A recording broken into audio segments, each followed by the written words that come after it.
जय माता दी। आप सभी को नवरात्रि के विसर्जन दिवस और पारण दिवस के ढेरों शुभकामनाएं।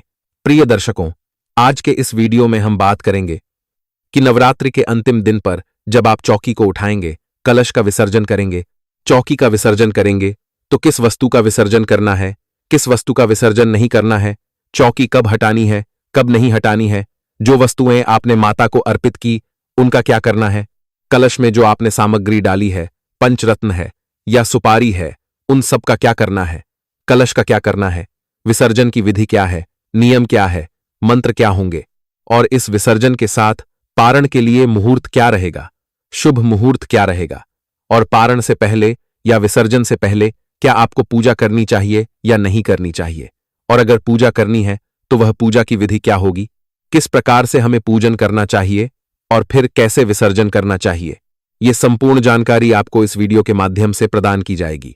आपसे निवेदन है कि वीडियो यदि थोड़ा सा भी अच्छा लगे तो उसे कृपया एक बार लाइक अवश्य कर दीजिएगा।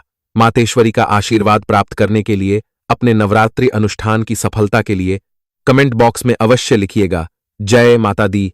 माता के आशीर्वाद से आपका नवरात्रि व्रत पूजन सफल होगा और आपकी सभी मनोकामनाएं पूर्ण होंगी। आप देख रहे हैं, आज के समय में हर त्योहार पर ढेरों भ्रम फैलाए जाते हैं, लेकिन भक्ति और शक्ति का फल तभी मिलता है जब जानकारी वास्तविक और शास्त्र सम्मत हो। अगर आप भी चाहते हैं कि धर्म और शास्त्रों की हर सटीक बात आप तक सबसे पहले और सबसे सही तरीके से पहुंचे, तो अभी अपने इस परिवार वास्तविक जानकारी को सब्सक्राइब करके बेल आइकन जरूर दबा दें, क्योंकि यहां हम सिर्फ खबर नहीं, प्रमाण देते हैं। प्रिय दर्शकों, आइए अब आरंभ करते हैं। बात करते हैं कि विसर्जन कब करना है, कैसे करना है, क्या विधि है, क्या पूजा विधि है और किस वस्तु का क्या करना होगा। प्रिय दर्शकों, सबसे पहले तो आप जब विसर्जन करेंगे तो ध्यान दीजिएगा कि विसर्जन वाले दिन आपको पहले पूजा आवश्यक है। पहले आपको पूजा करनी है। पंचोपचार से पूजन विधि बताते हैं, कैसे आपने पूजा करनी है। फिर आपको बताएंगे कि कैसे किस वस्तु को पहले उठाना है और उस वस्तु का क्या करना है, किन किन वस्तुओं का आपने जल विसर्जन करना है, भूमि विसर्जन करना है और किन किन को अपने पास रखना है। तो विसर्जन वाले दिन आपको स्नान आदि करके, स्वच्छ वस्त्र धारण करके, और जो आपका पूजा स्थल जहां आपने चौकी आदि लगाई है, ज्वारे बोए हैं, खेचड़ी बोई है या कलश स्थापित किया है, वहां पे आप आसन लगा के बैठ जाइए। जो पत्र पुष्प आपने अभी तक किए हैं उनको वहां से हटाइए, और आज अंतिम दिन पारण के दिन की सूक्ष्म पूजा होती है, वह अब हम आरंभ करते हैं। तो सबसे पहले तो जो लौटा है प्रतिदिन की पूजा का, तांबे का लौटा होगा।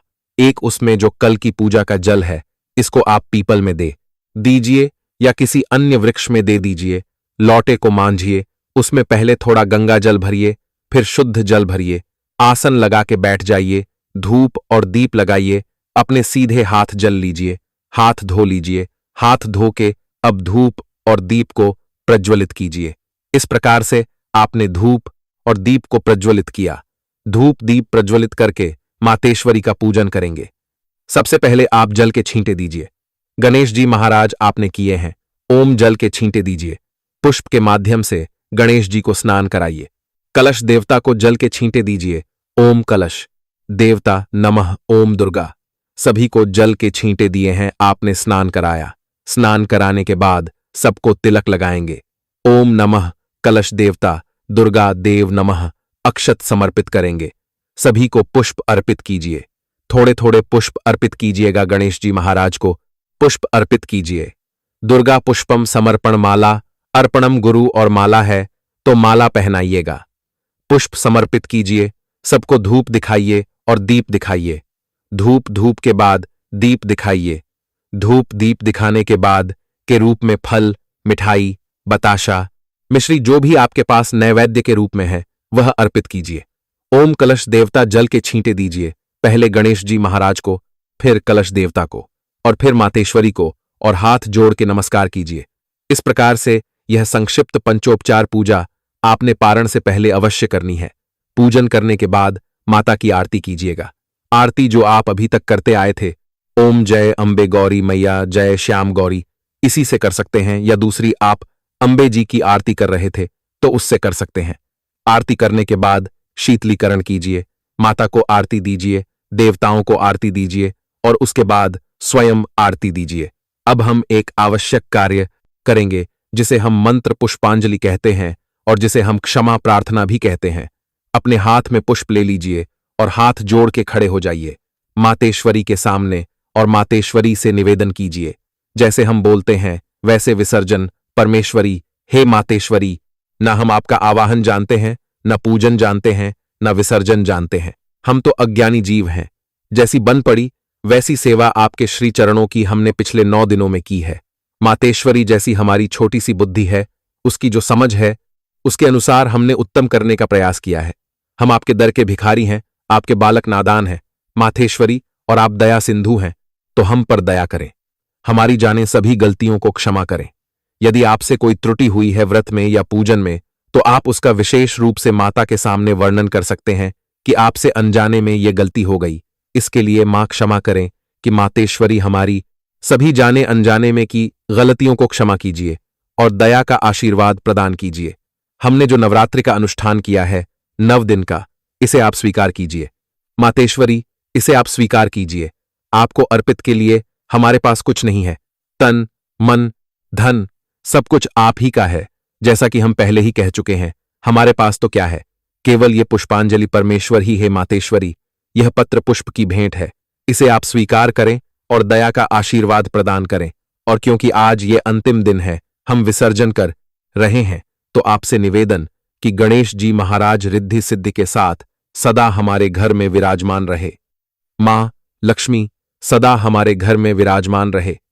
गणेश जी महाराज रिद्धि सिद्धि के साथ सदा हमें सद्बुद्धि देते रहे, धर्म देते रहे, जिससे कि हमारे यहां सभी सद्कर्म होते रहे। और मां लक्ष्मी सदा हमारे घर में धन के भंडार भरी रखे। बाकी सभी देवता जो कलश में विराजमान थे, बाकी सभी देवता अपने अपने स्थान को प्रस्थान करें। हे मातेश्वरी, आप भी अपने स्थान को प्रस्थान, और फिर पुनः जब भी हम आपको स्मरण करेंगे, जब भी आपको याद करें, तो आप अवश्य यहां आके हमारी पूजा को स्वीकार करें। परमेश्वर ब्रह्मा देव देवः यान्तु देवगणः। पूजा बोलिए। जगदम्बा मात की जय कि ब्रह्मदेव ब्रह्मलोक को प्रस्थान करें, वायुदेव अपने लोक को प्रस्थान करें, इंद्रदेव अपने लोक को प्रस्थान करें, भगवान विष्णु वैकुंठ को प्रस्थान करें, और बाकी सभी देवता अपने अपने गंतव्य स्थान को प्रस्थान करें।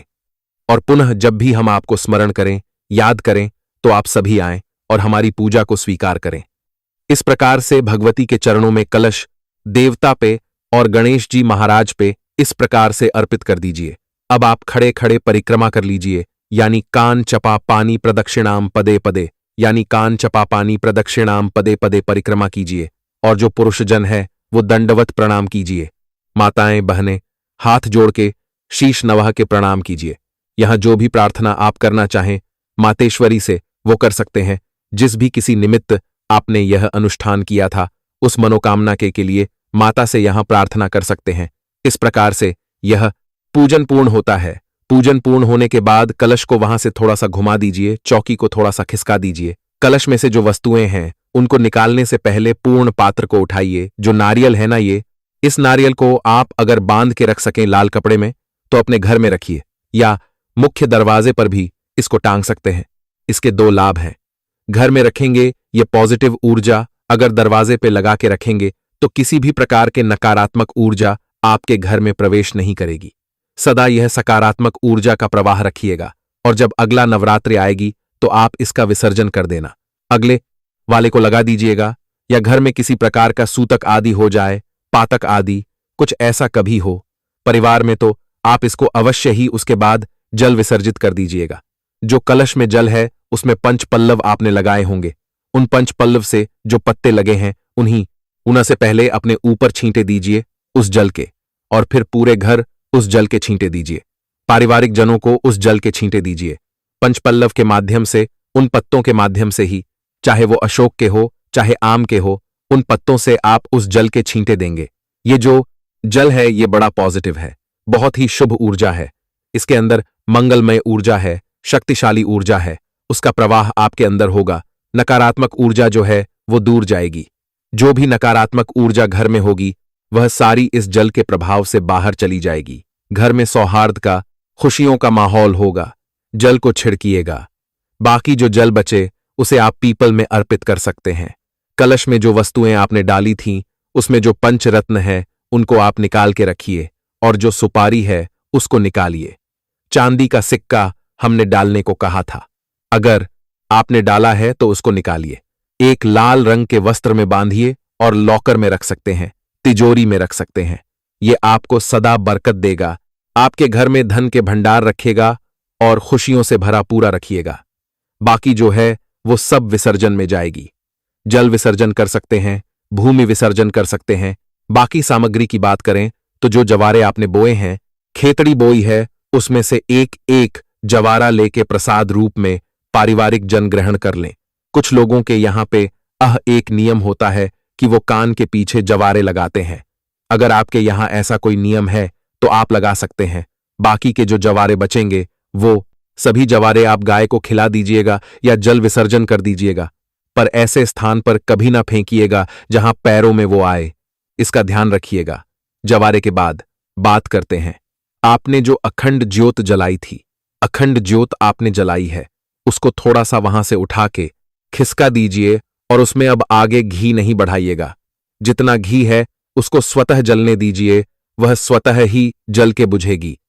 ऐसा नहीं कि आप उसको बुझाएं, उसको बुझाने की आवश्यकता नहीं है कि तस्वीर या प्रतिमा जो आपने लगाई थी उसको वहां से उठा के अपने मंदिर में स्थापित कीजिए। जो भी पूजा का स्थान है आपका, वहां पे लगाइए, जिससे कि माता की रोज वहां पर पूजा होती रहेगी। इस प्रकार से बाकी जो सामग्री बची, जो आपने पत्र पुष्प चढ़ाए होंगे, देवी को 9 दिनों की पूजा में पान के पत्ते आदि चढ़ाए होंगे, सुपारी चढ़ाई होंगी, गणेश जी महाराज को और कलश देवता को आपने भी चढ़ाई होंगी। ये सभी वस्तुएं जो है वो जल विसर्जन में जाएंगी। भोग प्रसाद जो भी चीजें बची हैं, जो ग्रहण करने योग्य हैं, वो सब देवी का प्रसाद समझ के, गणेश जी महाराज का प्रसाद समझ के आप सभी पारिवारिक जन ग्रहण कर सकते हैं। और जो खाने योग्य ना हो उन सब का या तो आप जल विसर्जन करेंगे, और जल विसर्जन नहीं कर सकते तो एक गड्ढा खोदिएगा और उस गड्ढे में ये सभी वस्तुएं दबा दीजिएगा। कलश आपने अगर धातु का लिया है तो घर में संभाल के रखिए। मिट्टी का कलश है तो आप मंदिर में रख के आ सकते हैं, या उसका भी विसर्जन कर चौकी आदि होगी, वो तो घर में सदा प्रयोग होती है। आगे जब भी पूजा होगी, अभी एकादशी आ रही है, फिर चौकी लगेगी, या जब भी आपके यहां पूजा होती है उस समय प्रयोग होती रहेगी, उसको उठा के आप रख दीजिएगा। तो इस प्रकार से इन सभी वस्तुओं का निस्तारण करना है। अब प्रश्न उठता है कि ये सब करना कब है, हमें विसर्जन करना कब चाहिए, और उसके साथ ही हमारा जो ये नवरात्रि का अनुष्ठान है ये पूर्ण कब होगा, क्योंकि किसी के यहां अष्टमी होती है और किसी के यहां नवमी होती है। तो प्रिय दर्शकों, मैं आपको यहां बता दूं, जिनके यहां अष्टमी होती है और जिनके यहां नवमी होती है, दोनों को ही ये कार्य दसवीं के दिन करना चाहिए। ये कार्य ऐसा नहीं है कि आपके यहां अष्टमी पूजती है तो आप अष्टमी को करेंगे। 9 दिन का विधान है नवरात्रि का। अगर आपने चौकी आदि लगाई है, खेचड़ी बोई है, ज्वारे आदि बोए है और कलश स्थापित किया है, तो इसे पूरे 9 दिन पालन कीजिए, और 10वें दिन इसका विसर्जन पूजन होगा, और 10वें दिन ही आपके व्रत आदि का पारण होगा। इसका ध्यान दीजिए। प्रकार से 27 तारीख तक, 27 तारीख को नवमी है, 27 तारीख तक आप विधि विधान से पूजन कीजिए। प्रतिदिन की पूजा विधि मैंने अपलोड की है, अष्टमी नवमी की विशेष पूजा विधि भी मैंने अपलोड की है, उसका लाभ लीजिए। और फिर दशमी तिथि को अर्थात 28 मार्च को आपने इसका विसर्जन करना है। प्रातःकाल उठ के पूजन करना है, पूजन करके और फिर इसका विसर्जन करना है। पारण भी 28 मार्च को ही होगा। अब प्रश्न उठता है, समय क्या रहेगा? तो सूर्य उदय से और 8:45 तक का जो समय है वो इस कार्य के लिए उत्तम है। इसी में आप कर लीजिए, क्योंकि उसके बाद एकादशी तिथि शुरू हो जाएगी। तो ये जो पूजन का कार्य है या विसर्जन का कार्य है, पारण का कार्य है, ये 28 तारीख को सुबह सुबह होगा। और 28 तारीख को इसके साथ ही आपको, अगर आपके आसपास कोई मंदिर है तो वहां पे ब्राह्मण को कुछ भोजन सामग्री आदि या दान दक्षिणा आदि देना चाहिए। नजदीक में यदि कोई योग ब्राह्मण रहता है तो उन्हें बुलाकर उन्हें भोजन करा सकते हैं, या दान दक्षिणा आदि खाद्य सामग्री आदि उन्हें अर्पित कर सकते हैं। यह कल्याणकारी नियम है, इसका पालन आपको करना चाहिए। इस प्रकार से आप अपने नवरात्रि को पूर्ण करेंगे, अपने अनुष्ठान को पूर्ण करेंगे। चैनल पर नए हैं तो सब्सक्राइब करते जाइएगा।